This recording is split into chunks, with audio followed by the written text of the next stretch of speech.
Hello mga kapamilad ko. Ayan, magandang buhay po sa inyong lahat at dagsang biyaya po sa atin. And sa mga buyer po na lagi sa atin nagtatanong na, Jeff, meron ba kayong mababa lang yung halaga? Meron ba kayong installment? Eto na po yun kasi for only 500,000, 3 years to pay pa, magkakaroon ka na ng hindi binabahang property.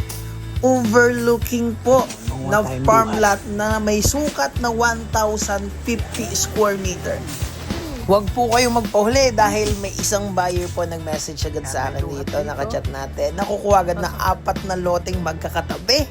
Ang kagandahan po dyan, pre-transfer po yan at sagot na po ng seller yung pag-develop ng kalsada para pasok na pasok po yung mga 4 wheels nyo sa property. Hindi kagaya man ng mga murang property, nabibili ka pa ng right of way, mag-develop ka pa ng kalsada, magta-transfer ka pa, dun pa lang mga ka-farm lot, malaking gastos na. Ano po? So ito, ayan, sagot na ng seller yan. At since subdivided to, ayan, magkakaroon ka ng mga kalapit bahay ng mga magiging kaibigan nyo po. Bago lang to mga ka-farm lot, kaya ayan, makikita nyo, pinapalinis na po namin para presentable once na ititripping nyo na po. Ayan mga ka-farm lot, sa mga bago pa lang sa ating YouTube channel, please subscribe po para updated kayo sa mga farm and beach lot for sale. Ayan, pa-support naman po mga ka-farm lot. Maraming salamat po. Ayan, at ayan, sa buyer po natin na nagbayad na po ng 2 lote na beach sa Mulalay, sa buyer nating foreigner na may asawang Pinay. Sobrang thank you po at maraming salamat po sa tiwala nyo. Dagsang biyaya po. Ayan mga ka-farm lot, balik na po tayo dun sa ating property ibibida. Balik tayo mga ka-farm lot. Ayan, maganda yung location natin kasi hindi tayo babahain. Malabong bahain tayo dahil mataas yung elevation natin sa sea level. At as you can see, ayan, overlooking siya. So, ayan. Eto mga ka-farm lot, napakaganda ng property kasi para sa mga buyer natin na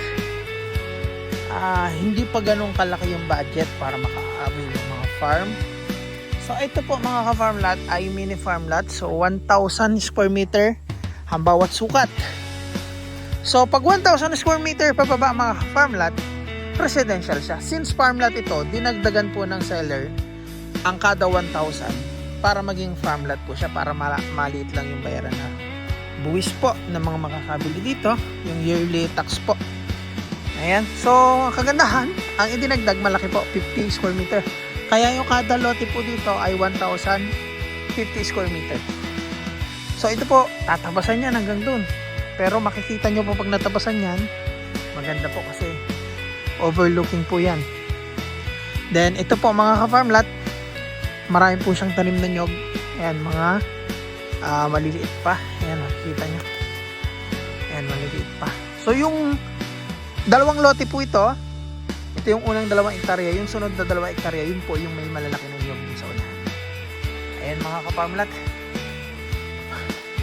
Ayan. Ang ganda ng terms nito kasi 100,000 ang down payment. Ano po? Then yung kulang na 400,000 ay 3 years to pay. Napakaganda. Yan sa mga buyer natin na medyo tight pa ang budget. At ito nangyayari ito mga ka-farm lot. Yung tipong nakaipon ka na ng pera pambili. Tapos nung nakaipon ka na, hirap ka nang bumili kasi nagtaasan na naman yung mga presyo ng lupa. Nagtaasan yung mga price value ng property kasi every year tumataas at minsan magugulat ka. Napakabilis ng pagtaas ng property. So, ganda po yan pag nalinisan na. Medyo masukal pa po. Yan. Ayan mga ka-farm lot, napakarami yung pamimilian dito kasi mula po dyan sa may nakatayo na lalaki pong yan. Tapos, papunta na dito. Ayan. So, 1,050 square meter ang bawat lote dito. Ayan. So, hindi pa natatabasan po dito. Pero pag natabasan to, ganda nito mga ka-farm. Overlooking view. Ayan. Napahawa natin ang bahagya dito para mayroon tayong daanan. Ayan o. Diba? Ganda na ng view.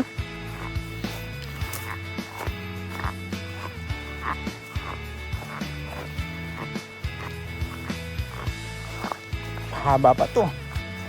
Makakapamili kayo ng maraming pwesto na gusto nyo.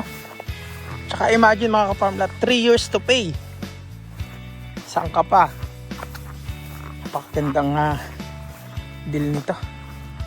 Ayan o, overlooking na o. Ayan, diretso pa tayo dito. Nangain kami dyan kanina mga ka-farm lot ng duhat. Yung mga hinog. Ayan. So dun sa Bukana mga ka-farm lot, mga mabababa pa lang yung doon. Tapos dito sa unahan naman, matataas na. Ayan, may bunga.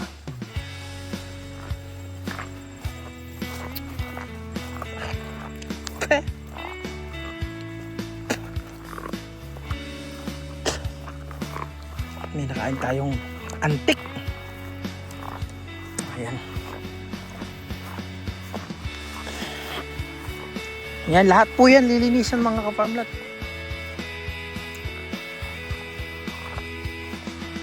Ganda ng view.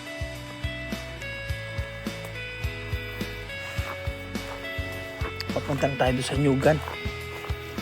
Lahat po ng nilalakaran natin mga ka-farm lot ay sako pa. Yan, kung gusto nyo po ng may mga tanim na nanyog doon sa pupuntahan natin.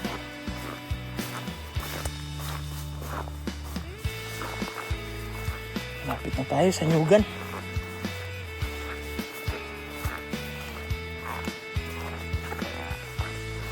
Ayan. Karating na sila dito. Mabababa pa nyo yung nyug dito.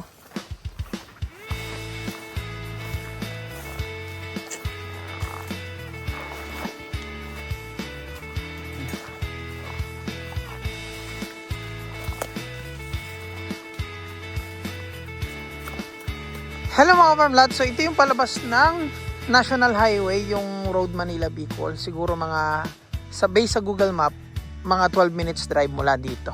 So estimated na kilometer is 5 kilometers po. And mula dito may elementary school po sa unahan. Tapos dito po papunta po itong kabilang barangay. Ano po? Na sakop ng Ginyangan, Quezon. Pero ito po ang place natin ay Tagkawayan, Quezon po ito mga ka-farm lot. So may kalapit bahay dito. Ayan.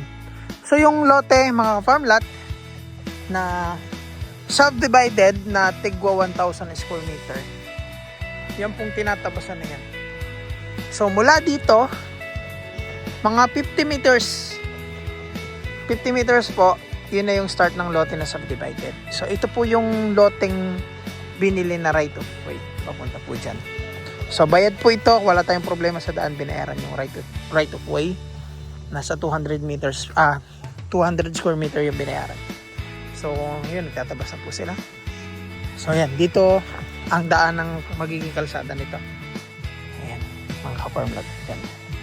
Kapag ganun po siya. Ayan, kapag ganito po. Then pag tapos ng bakod na yan, sa may gilid, start na po ng mga subdivided na lot. So, ngayon po, palang inaumpisahan yung tawag dito, yung paglilinis ng property para maging presentable sa mga buyer. Ayan mga ka-farm lot. Ayan, maganda yung location natin kasi hindi tayo babahain, malabong bahain tayo dahil mataas yung elevation natin sa sea level. At as you can see, overlooking siya. Ayan mga ka-farm lot. So dito ko muna po sila pinadiretso para marating natin yung dulo mga ka-farm lot, para makapili po kayo kung gusto nyo dito sa harap na bababa pa anyog o dun sa dulo na may mga na-harvest na. Ayun mga farm lot, summarize lang natin, no? So 1,050 square meter ang bawat lote po natin na naghahalaga po ng 500,000 at installment po ito ang required down payment po ay 100,000.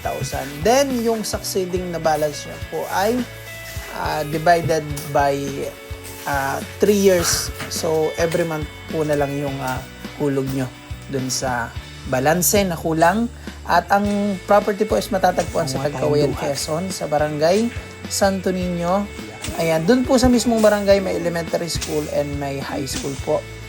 And yun mga ka-farmlat, alam nyo naman po yung expressway, yung TR5, dadaan malapit po dyan sa property. And paglabas po dyan sa barangay road, siguro mga Ganda ng view I dito. think 2 kilometers, lalabas po kayo dun sa cemented road. Ganda ng view. Yung cemented road po na yun po yun naman yung nagko-connect na dito. bagong kalsada to Ginyangan, Quezon view dito. to Tagkawayan. Ayun. So, basta magiging maganda diyan kasi nga yung expressway po kasi tsaka yung kalsada na ginagawa is magdudugtong-dugtong na siya dyan. So, ayun mga ka-farmlat, magandang investment to lalo sa mga buyer na bago pala nagtatrabaho na OFW, can afford pong bumili agad-agad. So, pagkakataon nyo po kasi alam niyo naman, maraming buyer na nag-ipon. Ayun mga ka-farmlat, napakarami yung pamimilian dito. Kulang na kasi pala mula yung po pambili dyan sa may nila kasi nakatayo na nagtaas na agad yung mga presyo ng lupa. Alam niyo naman, every year tumataas. Ang good thing po nito, dun sa 3 years to pay na yon, 1,000 wala pong add-on charge 50 or square meter dagdag ang bawat presyo lote kasi dito. installment. So, for 3 years, So hindi pa habang natatapos ang hinuhulugan tubig. Pero mo, pag natapos ang tubig, panalo ka na. Dahil, alam nyo naman, every year Overlooking. nga po, tumataas yung value ng Overlooking property. view. So, ayan, pagkakataon nyo po mga farmlat, 100,000 down payment, yung kulang, installment. Ayan mga farmlat, pre-transfer pa yan. Ano po, overlooking yan. Kung Ganda na ng takot view. kayo sa baha, ayaw nyo ng baha, hindi po kayo babahain dyan. Ano po. So, ayan, may kuryente po, may source ng kuryente sa area. Ang tubig po, magdi-deep well na lang Haba po pa kayo. to. Since Quezon naman yan, Makakapamili maabot sa kayo ng tubig. maraming Ayan, mag-deep well na lang. So, Pwesto ayan mga na gusto ka-farmlat, maraming imagine, mga salamat ka-farmlat, po 3 years sa to pay. panonood. At kung bago pa lang po kayo sa Saka ating pa. YouTube channel, please Gandang, subscribe po. deal nito. Para updated kayo sa mga farm Ayan, and oh, beach lot overlooking for na, oh. sales natin. At sa mga buyer natin na Diretso gusto pa tayo pang mas dito. maka-discount sa lote. Sa bawat recommended or may Nangain ipapasok kami nyo dyan po kanina, dyan, mga nakukuha kapaglat din na. ng lote. Ayan, Duhat. makaka-discount po kayo sa hulog. Siyempre may commission yun kasi nag-refer kayo ng buyer. So, which is yung ibang ihulog nyo dun sa property, So dun sa pwede Bukana din na mga kayo kapaglat, maghulog mga mabababa pa kasi lang may yung- commission naman. So, ayan mga Tas dito farmlat, sa maraming unahan naman, salamat po. Ayan, kung may mga buyer po kayo, pasa nyo po itong video natin. Tapos, ako pong bahalang mag-tripping dun sa mga buyer. Ano po? Ayun, share na lang tayo sa commission kung gusto nyo po Kailangan itong tayong i-share or antik. i-ahente. Ano po? Siyempre, ako taga-tripping, kayo naman yung may referral. So, ayan mga kapamlat, maraming Yan, lahat salamat po yan, ulit. lilinisan mga. Nagbuko po ako. Nandito na tayo sa may part na marami na pong nyug na may namumunga. Ayan ang bababa pa po. Yan. Ito yung parting dulo po mga kapamlat. Yan.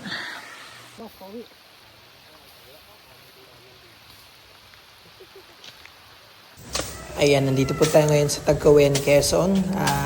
Nililinisan na po yung ating newly project na subdivided farm lot for sale. Ang ganda ng view dito. Ito mga ka-farmlat, maganda itong ano to, may duhat na to. Ganda ng view.